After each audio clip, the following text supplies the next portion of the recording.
Were you at the studio earlier today? Yes, I've been at my studio all day today actually, and been working on new material for a new album. Already? Already. Well, you know, the thing is, we've done so much extensive touring since the end of last year when History of Modern came out. Right. That we're just trying to kind of get ourselves ahead of the game if we can, really, for the next. I mean, when it'll be ready, I don't know, but we've started anyway. Right. And your most recent show in the Bay Area, which was back in March at the Fox Theater, how was that for you? Oh, fantastic! Absolutely fantastic. Yeah, we were a little nervous when the promoter decided to move us up to the bigger venue. Right. But it was great. I mean, what a great crowd, what a great venue, and so we're really excited to be coming back again soon. Awesome. And was there was some weird discrepancy about the date was rescheduled? Originally you were supposed to be October 4th, is that right? Supposed to play at the Warfield, but then there was some kind of weird thing going on where Erasure was playing the same night. I remember seeing something on Facebook. There was some group that was trying to get you to change the date, and you guys eventually did? They succeeded. Well, I mean, we did it. I mean, immediately the dates were announced, we got bombarded with people from the Bay Area going, I can't believe I've already got tickets for Erasure, and now we can't come and see you. And I was mortified when we discovered that we had this clash of dates, because I didn't know. Right. And so we quickly got on to trying to juggle the tour around. So we moved the San Francisco date in order to avoid the Erasure gig. The knock-on effect was we also had to move the Seattle date as well, so they're a bit pissed with us in Seattle. But we just figured it was, there's going to be a large crossover, I think, in both bands' audiences, and I just think it made sense. So I apologize for any confusion, but hopefully everybody knows the new date, and we're really looking forward to doing the gig. And I believe that's October 3rd at the Warfield. It is now, yes. And that's a lovely venue. I quite enjoy it, actually. Well, we've played there a long time ago. It's I mean a long time ago, but I'm really, really looking forward to being there. Yeah, it's great that you guys are going to be back so soon. Which city was your favorite that you played in, I guess, on the last U.S. tour that you did, which wasn't too long ago? That's a terrible question, isn't it? Am I supposed to say it's got to have... the whole tour was unbelievable. But, I mean, I do have to say that the gig at the Fox Theatre in Oakland was right up there. The crowd response was amazing. It was intense. Mm-hmm. Yeah, I mean, it's... You know, because it had been 20-odd years since we played, and... I think that, the band and the audience probably had some fear and trepidation at the beginning of the show, where we were kind of thinking, I wonder how they're going to feel, how they're going to respond, and probably the audience was thinking, can they still do it? I used to like them in the 80s, but can they still put it on stage, So it was a voyage of discovery for both audience and band, but I think it was a wonderful voyage, and I remember just... It was a euphoric concert, and let's hope that the one in October is the same. Oh, definitely. I'm counting on it. What's the craziest thing that you've seen on tour, I guess, in your long existence? What is the craziest thing I've seen on tour? I've asked other bands this question, and they refused to answer, because I guess it was pretty bad. Yeah, for legal purposes, they chose to stay quiet. Yeah. Right. I mean, there's a lot of crazy things happen on tour. By their very nature, that you're kind of flying by the seat of your pants. I mean, I know a long time ago, back in the 80s, we did quite a few support tours when we were trying to build up our live audience, and I remember we supported the Thompson Twins. And we were up in Halifax, Nova Scotia, and we left to go to the next concert. And our bus generator failed, and we were driving in the dead of winter with snow everywhere, with no heating, I was having to scrape the ice off the inside of the windscreen so the driver could see. And then finally the lights failed, and we had to wait. We had to wait for the Thompson twins crew to come by about 4 a.m, flag them down, and our bus was sandwiched between their bus and the other bus. So we were all huddled up in blankets and things. And literally, it was illegal. We were driving with no lights on, sort of like in a convoy with these other two buses through the snow. It was pretty scary, actually. Yeah, sounds pretty crazy. And do you want to tell us about your connection with Lindsay Reed at Factory Records? Well, I guess everybody always waxes lyrical about Tony Wilson being the big man there, and obviously he was influential. But I subsequently found later on, after we signed to Factory, that the reality was that Tony wasn't necessarily a huge fan of our song Electricity or the band. Right. And it was actually Lindsay who played the cassette in the car for a week solidly and just nagged him into signing up.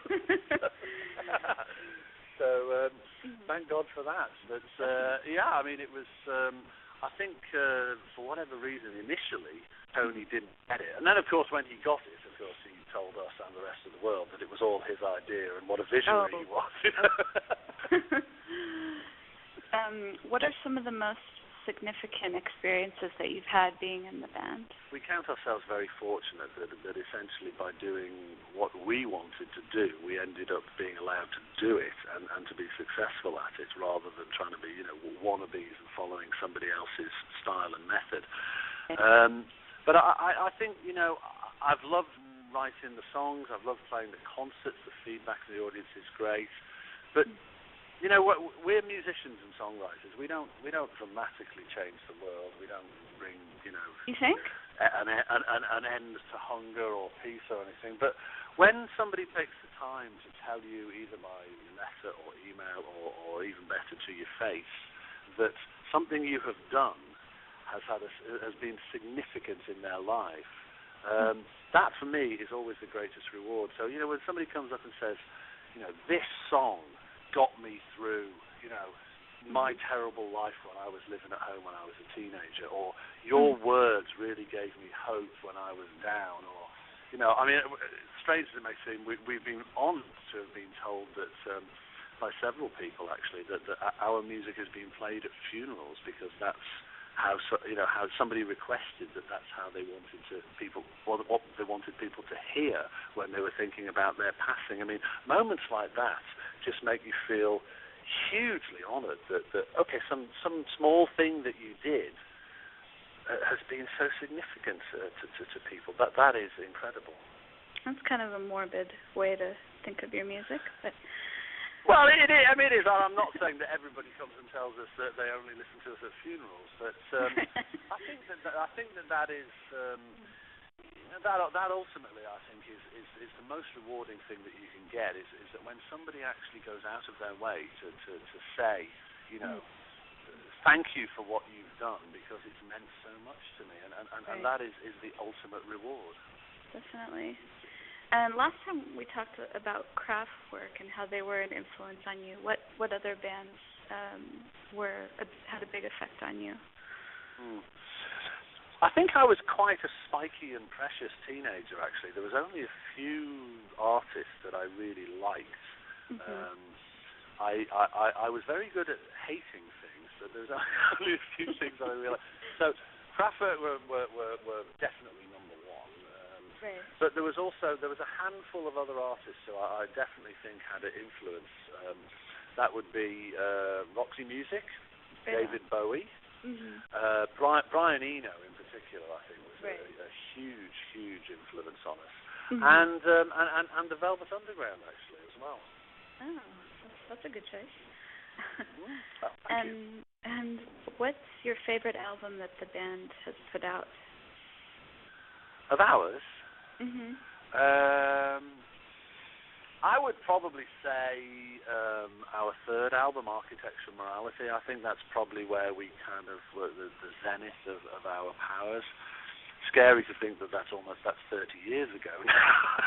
I don't know if it's been all downhill ever since.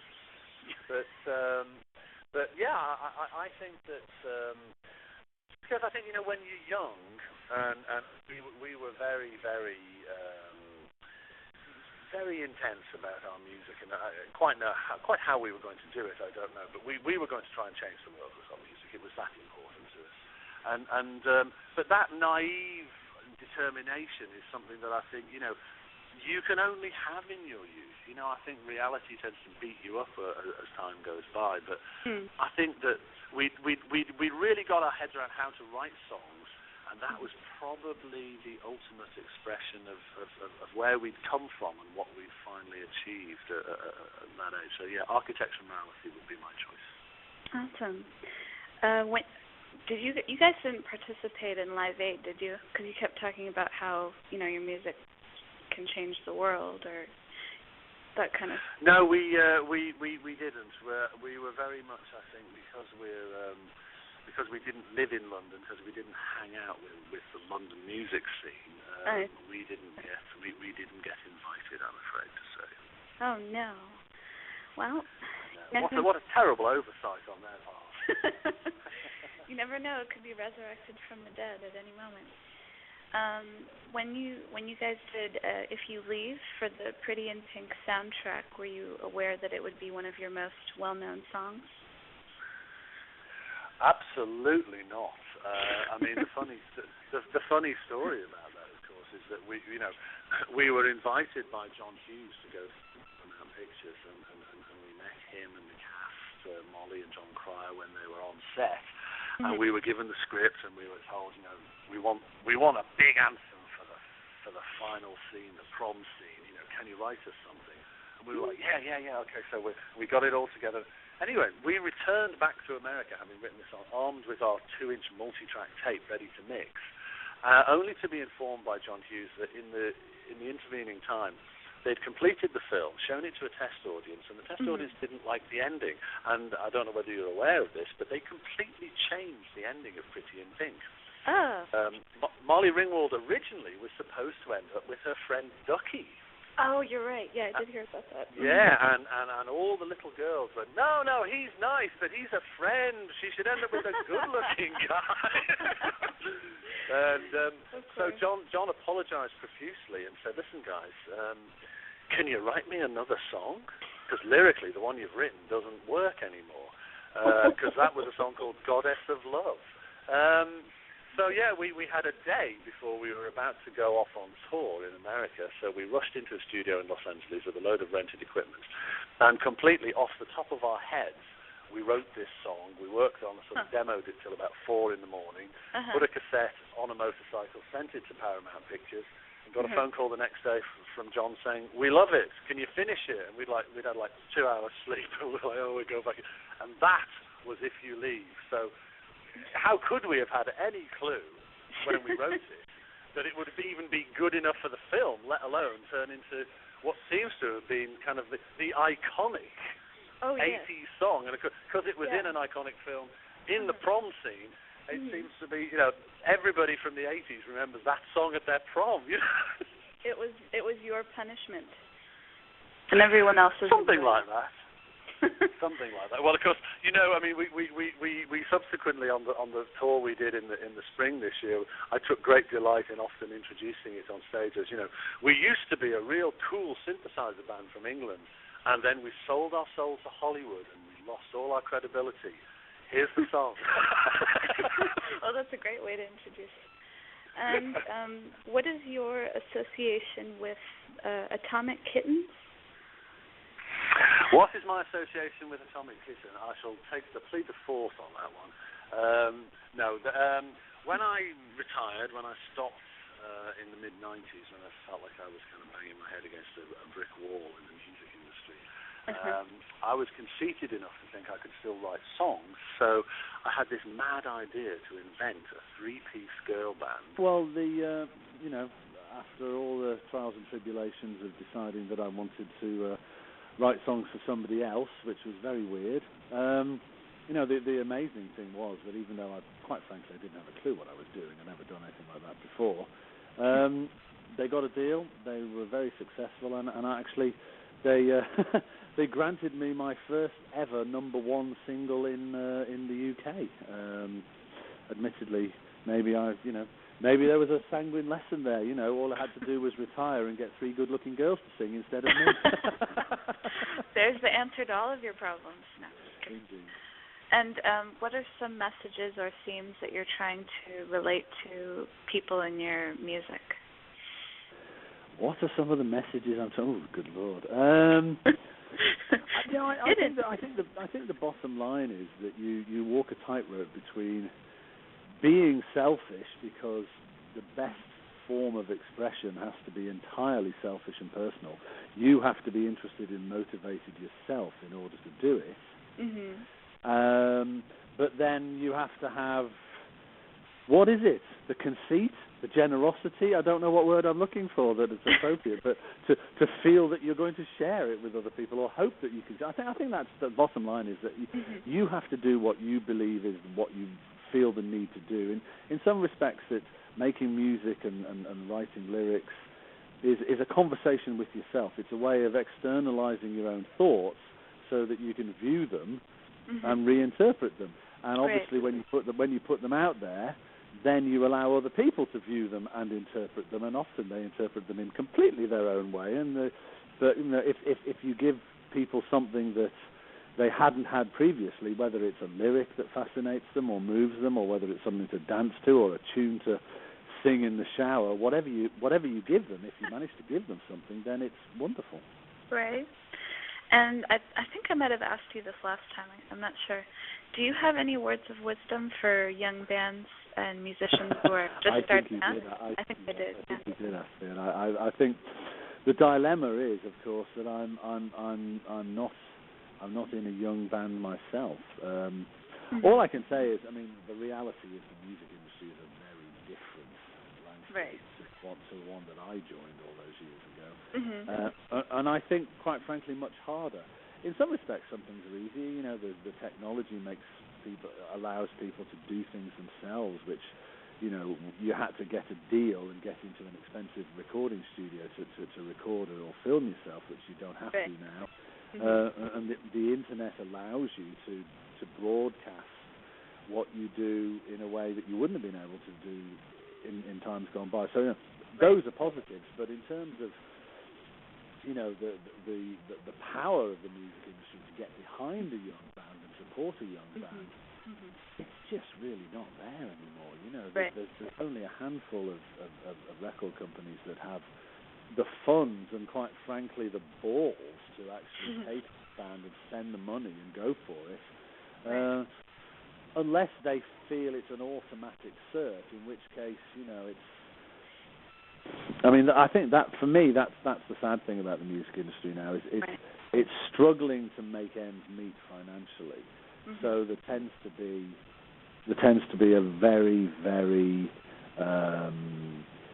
tight, closed set of opportunities, and hence you've got things, like all the, so many new artists are discovered on these reality TV shows like American Idol or talent shows on TV, which, are designed for short-term rewards, and chew them up, spit them out, and you don't have much of a career, and it's essentially, really, that's just the final death throes of an industry where, at least they know with TV marketing, i.e. by having a long-running series where everybody, falls in love with the new generation of this year's potential Idol winners, and they hear all the sob stories and they roll with them emotionally, the good days and the bad days, and so they buy into the personality. But then, of course, next year there's another bunch comes along, and you're off the end of the conveyor belt and dumped into the scrap heap.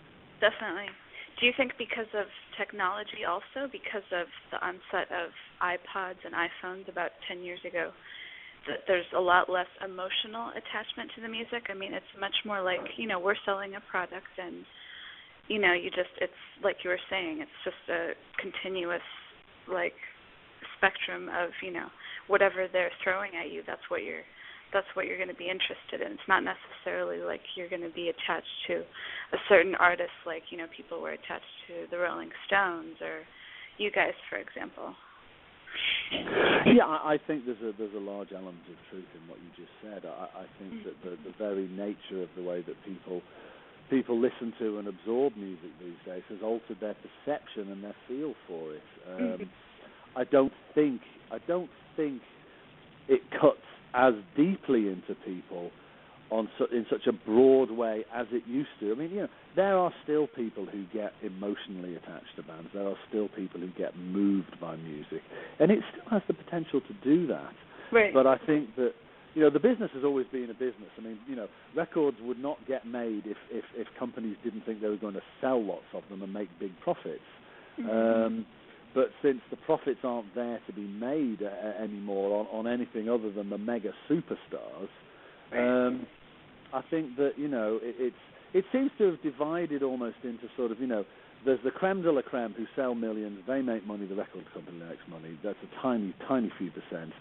There's the bottom line, which I guess has remained the same, of people who love music, people who are passionate about it, who make it, and people who are passionate about it, who start little indie labels and small companies just because they are passionate. But the bit in the middle is just not practical anymore. And I think that you touched on it again.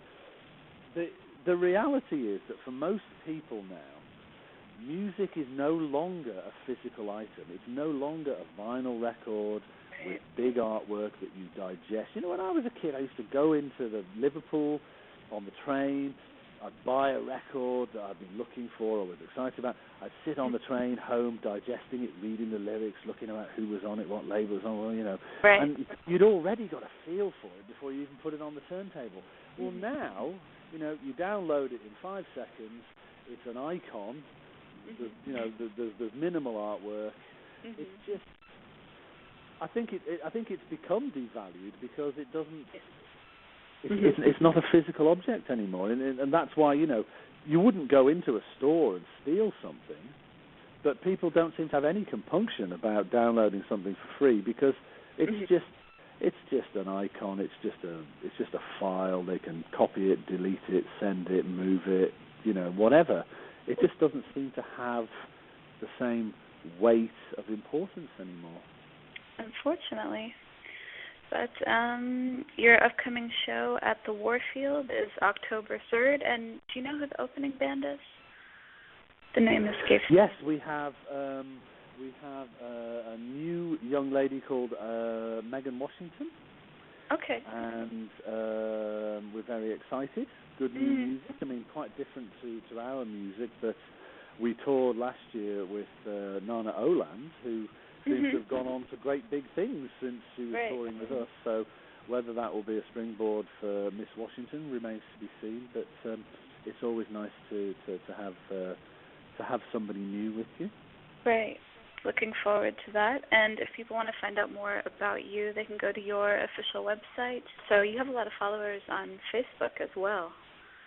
We do. We have a fairly busy Facebook site, and the website actually is omd.uk.com. But it's that is one of the positives about the new world and modern technology is that you can get constant and up to date feedback from people, whether you like it or not. Hopefully, it's all good. And is there anything else that you'd like to mention before we sign off? No, just to say that if people are wondering about coming to see us again so soon, one of the things we did promise was that when we came back, I think that there were a few real diehards who wanted to hear, how can I put this, some more of our slightly darker and unusual stuff. Right. And I think that so effectively, when we tour the US this time round in the autumn, or the fall, as you guys say over there, we'll be playing two different sets. In the cities we haven't played before, we'll pretty much play the same set we played in the spring. But for example, when we're in San Francisco, there's probably going to be about 5 songs in the set that we didn't play last time round, and some of those will be some of the more weird things, which I think some of the real hardcore fans will hopefully kind of go, oh my God, I never thought I'd hear this live. But of course, having said that, yeah. we'll still be playing all the hits as well. That sounds great. I'm really looking forward to it. And Thanks, thank you so much for speaking with me today. And I guess I'll be seeing you next month. Great. Well, I hope you enjoyed the Fox Theatre gig, and I hope you will enjoy the San Francisco gig just as much. Definitely. All right. Take care. Thank you. Bye. Have a good night. Okay. Bye-bye.